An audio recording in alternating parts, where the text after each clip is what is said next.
Now, rules for travellers going to the European Union from non-member countries will be changing over the next 18 months. A new €7 visa waiver is being introduced and will cover people from 60 non-EU nations, including, of course, us here in the UK. It means that Brits going on popular holiday destinations like Spain and France are going to have to pay in advance. Our business presenter Ben Boulos has the details.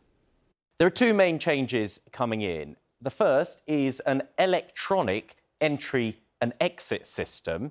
The second is the European Travel Information and Authorisation System. A mouthful, but it's basically a form for any non-EU passport holders to fill in and pay for before travelling. Now, the first one of those, the entry-exit system, will track where and when people enter and leave the EU. That's to make sure that you haven't stayed over the allowed 90 days in a 6-month period. We'll have fingerprints taken and a face scan for the first time, but we won't need to have passports stamped. The biggest change for most of us will be the ETIAS, that's the visa waiver system. It'll be an online form requiring passport details and where you're staying, plus a fee of €7 or £6. And you have to do this before you travel. The area covered doesn't include Ireland or Cyprus, though. This whole thing is a bit like the visa waiver scheme you may have used if you've been on holiday to the United States. The European Union says the entry-exit system, that's the one that needs fingerprints and face scans, should be running by this November. The ETIAS form and €7 payment should then begin by the middle of next year, potentially as early as May. But don't fret, there will be a 6-month transition period at first, so you won't be refused entry if you've forgotten but everything else is in order. However, expect that by November next year, you will need to have filled in an ETIAS form and paid that €7 before you go on holiday. So the question is, what if, when all of this is fully in place, you were to turn up at an airport or ferry terminal having forgotten to complete this new requirement? From what I can see, ETIAS will be a lot more user-friendly than the American ESTA. First of all, it's much cheaper, just €7 or £6. It's valid for 3 years or until your passport expires, whichever is the sooner.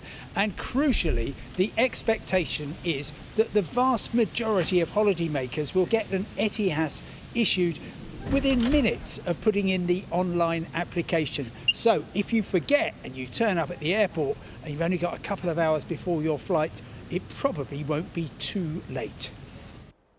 We've also been out to ask what potential travellers think about the changes. I think it's typical of the European Union, because I voted to leave, I think now that was a mistake and we should get back in, because otherwise those kind of things are going to happen again and again. But it won't stop me going, because you can't even get a cup of coffee for €7, so it doesn't make a lot of difference. I didn't want to leave Europe anyway, so it's just an extra tax to go on holiday and explore the country and the world. So, yeah, not great. I'm not agree with this tax. I think it's really unfair with the Britannic citizen. I'm from France, so sorry if my English is not perfect. But for me, it should stay free. For example, I come there in your country and it's free. So why do you have to pay to come in mine? It makes no sense.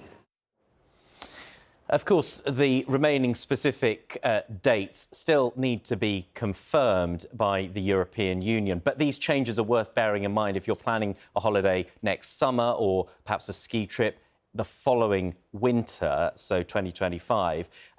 I know there's a lot of detail there. There is a full article on the BBC News website. If you want to have a look at that, it's on the app as well. It runs through all those key points, the key dates, and how it will affect any of us planning summer holidays to the EU next year.